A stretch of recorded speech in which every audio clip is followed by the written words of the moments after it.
Oh, right, okay. Yeah, there are viewers there. Sorry, I couldn't see you. I've got a new interface on, and I really don't know. Oh, hello, Mark. Yeah, I can see you there. And this new interface is messing around with me. So, yeah, today, really, I want to talk about the Crown in the UK, the Crown of England, because not a lot of people actually know what it is.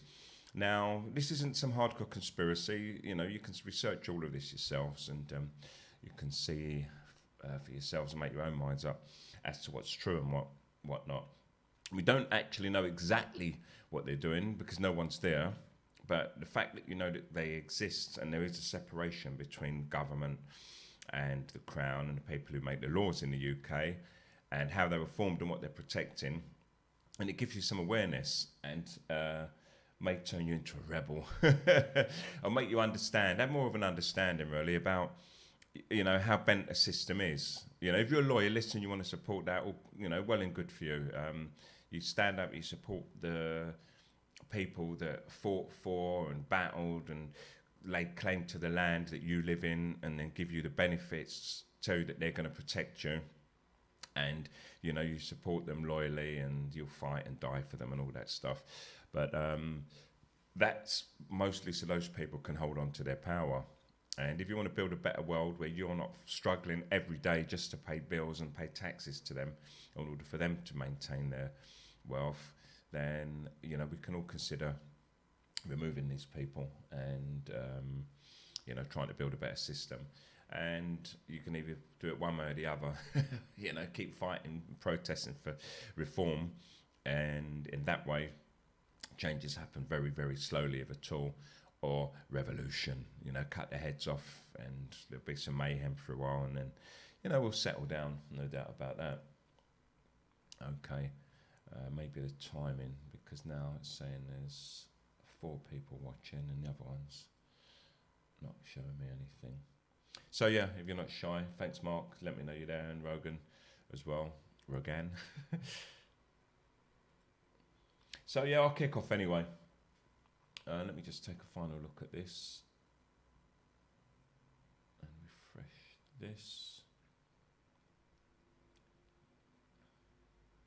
Right, in protesting for reform. Okay, yeah, that's fine. Right, okay. So I'll just start anyway. So the Crown of England. It's very simple, and the British people typically have no idea who the Crown is. But that Crown actually acts outside of any parliamentary scrutiny whatsoever, and as such, it acts outside the law. And they're the people who make the stuff up that they call law. So the Crown prosecutes. Our armed forces, they fight and kill and destroy nations on the say-so of the Crown. The police, who promise to serve and protect us, take an oath to a thing called the Crown. It's not actually the Queen. And many believe it is the Queen, the monarch, without understanding that the monarchy is not a person, and it's not Elizabeth Windsor or her family, but a monarchy is actually a constitutional office. And to many people, the words Crown and city, in reference to London, refer to the Queen or the capital of England. And in theory, Britain is actually ruled by a Prime Minister, and this is why I find it funny everyone's out there now fighting each other, going crazy about who to vote for, whether to vote for the left or the right, or Labour, Tory, Republican, Democrat. It's all the same old thing. But that person and cabinet of ministers are the people that kind of give us the impression that they're running the UK. But the actual truth of it is that these people are just puppets, and their strings and salaries are paid by the shadowy figures that are behind the scene. And the former British Prime Minister of England during the late 1800s, Benjamin Disraeli, some of you may be familiar with the name, he wrote, "So you see, the world is governed by very different personages from what is imagined by those who are not behind the scenes." And he was aware of it. Prime ministers who try to open our eyes to that don't last very long. So the British government is actually the bond slave of the invisible and inaudible force that's centred in the city. And the city, they're the people that run the tune. And the visible and audible leaders are simply puppets who dance to that tune on command, and they have no real power, and they have no authority, in spite of what they show us. And we're given the illusion that these are the strong, wealthy people, But in truth, whether it's Labour or Conservative, they're smart people who want to earn a living as a politician. They're not even aware what's going on in the background. And I think some of them do actually know, because they're educated people. Education doesn't mean that you're necessarily educated to how the system works, but they're smart people. And I think some of them at least must look behind the scenes, as I have done. And when they realise what the game's about, they're typically in a good position anyway. They can't lose their jobs, they get paid, they get benefits and so on, and they ride, off of that. So one of the things that's important to know is that there are actually two separate empires, and they were running under the guise of the British Empire. One was the actual Crown Empire, and the other was the British Empire.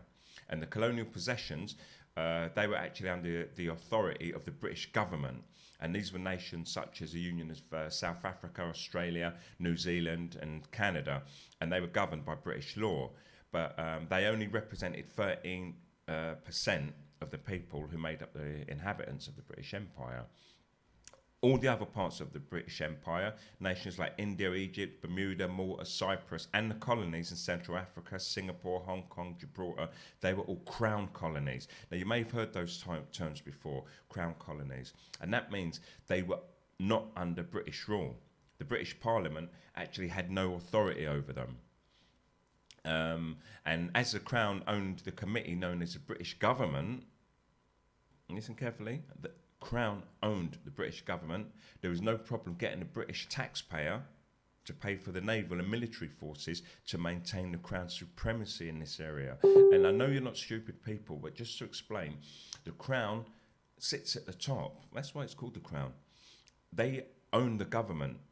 And in order to fund their activities in destroying and owning the Crown dominions in the world, they get the government to get the people under them to pay taxes so they can fund their wars and reap, more benefit. And they pass some of it back down to us. And some people say, why am I not pleased and why am I not happy with my country and so on. It's not my country. It does nothing for me. It claims to give me benefits and, more or less like a mafia says, we'll look after you and we'll stop bullies knocking on your door. And in fact, the most problems I've ever had in my country is from, state bullies anyway, the police. And England's a very wealthy country because of all of this excess, all this robbery it's done. And people say things like, but they give immigrants money and they pay money for this and that and they give money to unemployed people because they can. They're little bones that they throw to us dogs every now and then. The UK is a tiny island. It is so wealthy that they could do, you don't even need to work. Everyone in the UK needn't even work and we could be wealthy. But what kind of a show would that be to the rest of the world, that we're just going around robbing everything and taking their money and their wealth, and we're a country that just sits back and chilled. And not only that, the greed of the Crown and the people who benefit from it, they don't want it that way. They want to keep them reaping as much benefits as they can. So the city reaped fantastic profits from its operations conducted under the protection of the British Armed Forces. And this wasn't British commerce and British wealth. The international bankers, prosperous merchants, and those members of the aristocracy were the part of the city, and they were the people that accumulated the vast fortunes. And the House of Commons is a real guarantor of the liberties of the people, not those individuals in little offices who have their own ideas about who is subversive and who engages in bugging, blackmailing, and destroying the reputations of people that they don't like or people who try to reveal them. And democracy's second safeguard is conscience. And there's no substitute in law, administrative action or court ruling for the person, be they man or woman, who says, what is being done is wrong and I shall speak my mind and take the consequences. If somebody removes the safeguard of conscience from the people who in the course of their work may come across something they feel would be in the public interest of divulge, whistleblowers and so on, whether they put them in jail or punishes them or makes them into public villains, they would only be doing what we told the Germans at the Nuremberg trials, that is, they should disregard unjust orders, but instead, no, they say we were simply following orders. And that's what the whole crux of the Nuremberg trials were about, in trying to show that there was a higher power that ordered people to carry out, their criminal acts.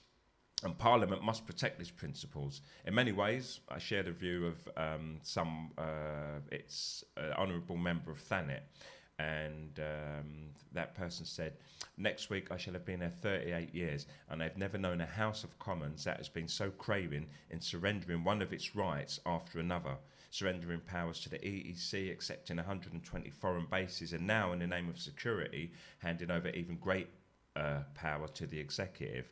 If we do not stand up here, and now, it will be too late." And as Clement Attlee lamented, and Clement Attlee was Prime Minister in the UK. I had some details about him. He served in the opposition twice, but Clement Attlee.